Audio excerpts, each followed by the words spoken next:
আসসালামু আলাইকুম।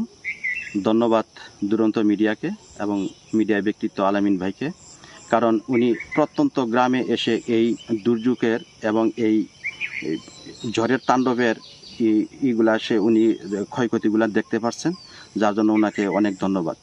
যাই হোক, আমাদের এলাকায় বেশি না 1 কিলোমিটার জোরে মচরিপুর মধ্যপাড়ায় যে ঝড়ের যে তাণ্ডবের যে ক্ষয়ক্ষতি হয়েছে, ব্যাপক ক্ষয়। ইউপি সদস্য, কোনো চেয়ারম্যান, কোনো মেম্বার, কোনো সরকারি ব্যক্তি কেউ এখানে কোনো পরিদর্শনে বা কোনো তদারকিতে আসে নাই এবং দেখেন নাই। এতে আসলে খুব দুঃখিত আমরা।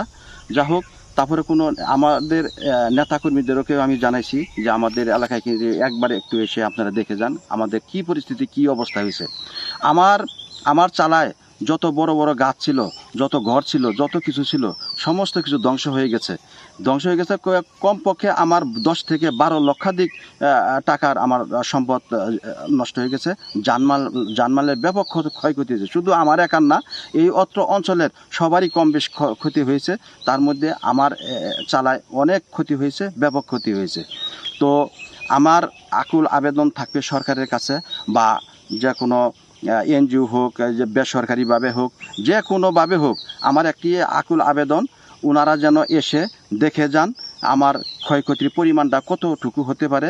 তাই আমার ত্রাণ ও দুর্যোগ ব্যবস্থাপনার মাধ্যমে আমি আমার এই ক্ষতিপূরণ কিছুটা হলেও জানি আমি পুষিয়ে নিতে পারি এবং আমি দাঁড়াতে পারি।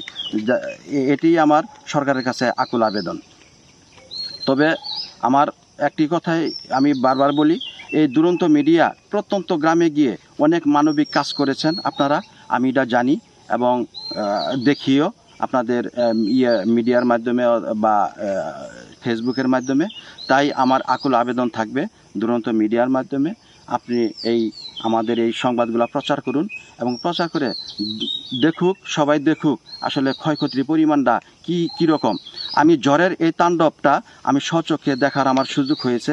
আমার এই বয়সে আমি কখনোই এত বড় ঝড়, এত শক্তিশালী ঝড় আমি আর কখনো দেখি নাই এবং এত ক্ষয়ক্ষতির পরিমাণ আর কখনো আমি দেখি নাই।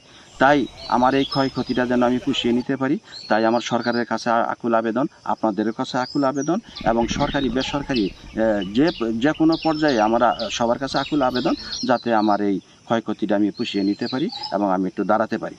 ধন্যবাদ আলামিন ভাইকে, আপনি এখানে এসেছেন, আমি খুব খুশি হয়েছি। আর কেউ এই যাবৎ আসে নাই, কোনো নেতাকর্মী সহ এবং কি কোনো ইউপি সদস্য সহ চেয়ারম্যান মেম্বার কেউ আমাদের এই খোঁজখবর নেয়নি আমাদের এই প্রত্যন্ত গ্রামে। ধন্যবাদ দুরন্ত মিডিয়াকে।